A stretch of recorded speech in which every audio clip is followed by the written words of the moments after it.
In 1948, following centuries of Jewish dispersion, the modern state of Israel was re-established. This United Nations partition plan shows the fragmented borders of the proposed state. Isolated and difficult to defend, they drew immediate opposition.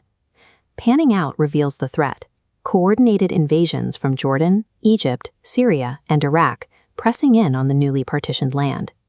Facing these armies was the Yishuv, a population with limited standard military equipment, often defending their positions from makeshift sandbag trenches.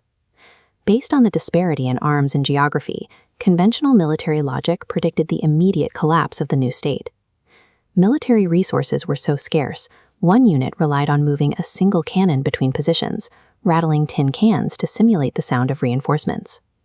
In Jerusalem, an Israeli platoon led by Ira Rappaport occupied this isolated terrain on Mount Zion. They were surrounded by well-equipped Jordanian forces and were down to their last 25 bullets. According to standard combat doctrine, both the cannon unit and the platoon on Mount Zion were at the point of physical defeat. During the assault on the cannon unit, the Arab advance stopped. Instead of overrunning the position, delegates approached the Jewish lines with a white flag. Curious, the delegates asked a perplexing question: where are the 3 men, and where are all the troops we saw? The Arab soldiers reported seeing 3 figures in white robes who warned them of destruction if they continued to fight. This shared vision instilled a fear that compelled the superior military force to abandon their attack. LeGrand Richards later suggested these figures match the description of the 3 Nephites, disciples from the Book of Mormon prophesied to minister among all nations with convincing power. In this engagement, the internal conviction of the attackers proved more decisive than the physical disparity between the two forces. On Mount Zion, the Jordanian assault reached Rappaport's out-of-ammo platoon at their final defensive line. Suddenly, the Jordanian troops dropped their rifles and fled in terror, shouting a name as they retreated in panic. Years later, a former Jordanian soldier who was present at that specific battle provided an explanation.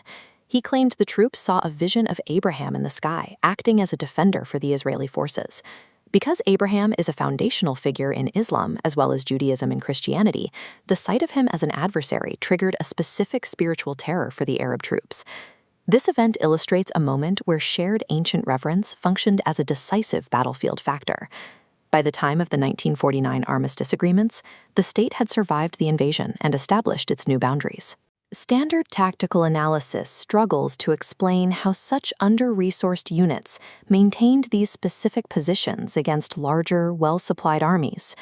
These accounts align with the biblical belief that God would intervene to restore and defend the Jewish people during a time of crisis. Modern perspectives on these retreats vary, ranging from literal divine involvement to the psychological effects of extreme combat stress. The history of the 1948 war consists of both documented geopolitical movements and persistent claims of the otherworldly.